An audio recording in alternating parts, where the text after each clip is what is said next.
-3, और 6, -8 को जोड़ने वाले रेखाखंड को बिंदु 1, -6 किस अनुपात में विभाजित करता है। यानी दो रेखा है, यानी एक रेखा खींच लीजिए, आप एक रेखा बनाइए, इसको ए मानिए और इसको आप बी मान लीजिए, और इसको आप जो है ना सी मान लीजिए, कोई दिक्कत।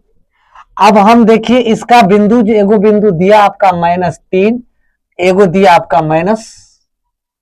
एगो दिया है 10, एगो कितना दिया है 10 दिया है, दूसरा रेखा दिया है एगो 6, एगो दिया है 8। एगो रेखा जो ये दिया है ये आपका दिया है -1 और 6 दिया हुआ है। भाई बिल्कुल शानदार सवाल है। सवाल कह रहा है कि जो बिंदु इतना और इतना के जोड़ने वाले रेखाखंडों को बिंदु इतना किस अनुपात में विभाजित करता है। कहता है इसको किस अनुपात में, हमको M1 M2 ज्ञात करना है। भाई ये M1 हमको ज्ञात करना है, M2 हमको ज्ञात करना है कि क्या होगा। बड़ा लेंगे तब पर भी M1 M2 निकल जाएगा, तो ये ध्यान में रखिएगा। विभाजन सूत्र से, विभाजन सूत्र से देखो x वाला लेना है, तो x का है कि जो हमको x वाला लेंगे तब पर भी विभाजन सूत्र से निकल जाएगा, y वाला लेंगे तब क्या है कि दोनों x y दोनों हमें प्राप्त है, तो x ही वाला ले लेते हैं।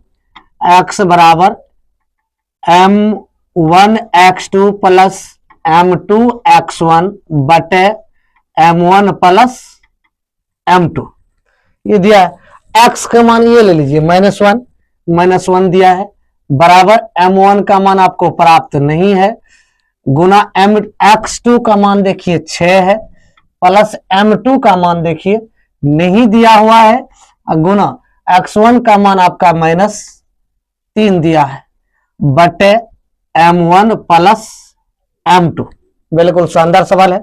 यहाँ कुछ 1 मान लीजिए, इसको M1 6 M1 माइनस में इधर आएगा तो प्लस में M1 बराबर, ये देखो -M2 है, ये इधर आएगा तो प्लस में M3 M2, ये माइनस में इधर आएगा तो प्लस में 3 M2, कहे कि माइनस में ही आए तो इधर आएगा प्लस, ये M2 आ जाएगा बराबर भाग में M1 बटे M2 बराबर ये आ जाएगा 2/7। इसलिए आप इसको लिख लीजिए M1 अनुपात M2 बराबर 2/7। तो ये कितना हो जाएगा 2, ये कितना हो जाएगा आपका 7। यही दोस्तों आपका आंसर।